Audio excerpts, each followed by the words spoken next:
Japanese Tales, Paradise in the Palm of the Hand.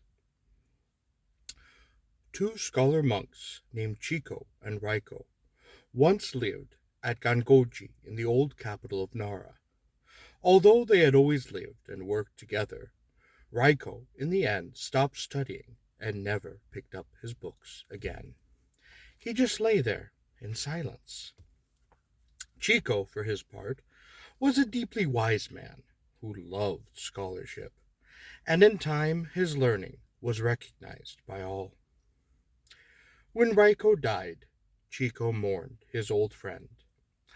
It disturbed him that Raiko had been silent and idle for so many years, and he wondered what his next life would be.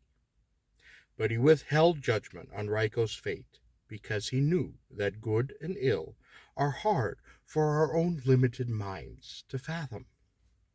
In time, he decided to try and find out where Raiko had gone.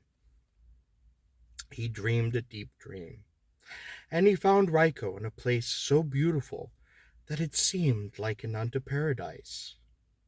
He asked Raiko in surprise where they were. "Oh, this is the land of bliss," Raiko replied. "Your prayers have brought you here, but now that you've seen me, you will have to go back, as this is no place for you." "Oh, but I want to be born into paradise too," Chiko protested. "Why must I go back?" "Because you've done nothing to deserve staying." "But yet you, when you were alive, did nothing at all. How did you get here?" "Oh, but don't you see?" Raiko explained. "My simple and pure longing for birth here was pure. Having no other thought, I said nothing, and I spoke nothing. In every phase of my daily living, I saw the countenance of Lord Amida and the beauty of his paradise. So I just lay quietly, contemplating and thinking of nothing else. And here I am.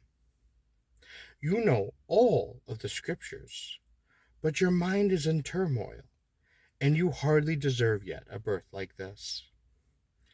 Then what can I be? What can I do to be sure of paradise?" cried Chiko to his friend in tears. "While it isn't for me to say, ask Lord Amida himself." Raiko then led his friend before the Lord. Chiko prostrated himself and reverently repeated his question. "You must contemplate the Buddha's countenance and the beauty of paradise," Amida said.